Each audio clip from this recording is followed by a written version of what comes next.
ಸಾಧಿಸುವೆನಮ್ಮ.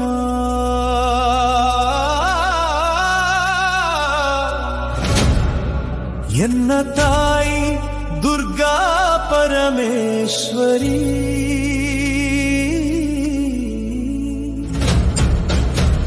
ನಿನ್ನ ಕೃಪೆಯಿಂದ ಸಾಧಿಸುವೆನಮ್ಮ.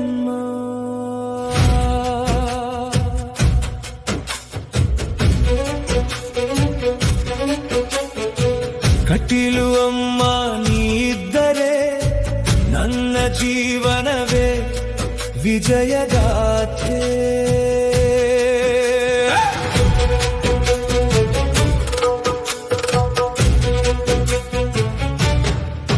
ಮುಖ ತಿರುಗಿಸಿ ಹೋದವರೇ ಇಂದು ನನ್ನ ಕಡೆ ನೋಡುವರಮ್ಮ. ನನ್ನ ಹಸ್ತಾಕ್ಷರಕ್ಕೆ ಸರತಿ ಸಾಲಿನಲ್ಲಿ ನಿಲ್ಲುವ ದಿನ ಬರಲಮ್ಮ. ನಿನ್ನ ಆಶೀರ್ವಾದದ ಬೆಳಕಿನಲ್ಲಿ ನನ್ನ ದಾರಿ ಹೊಳೆಯುತ್ತಿದೆ. ಕತ್ತಲೆಯ ನಡುವೆ ನನ್ನ ಹೆಜ್ಜೆಗೆ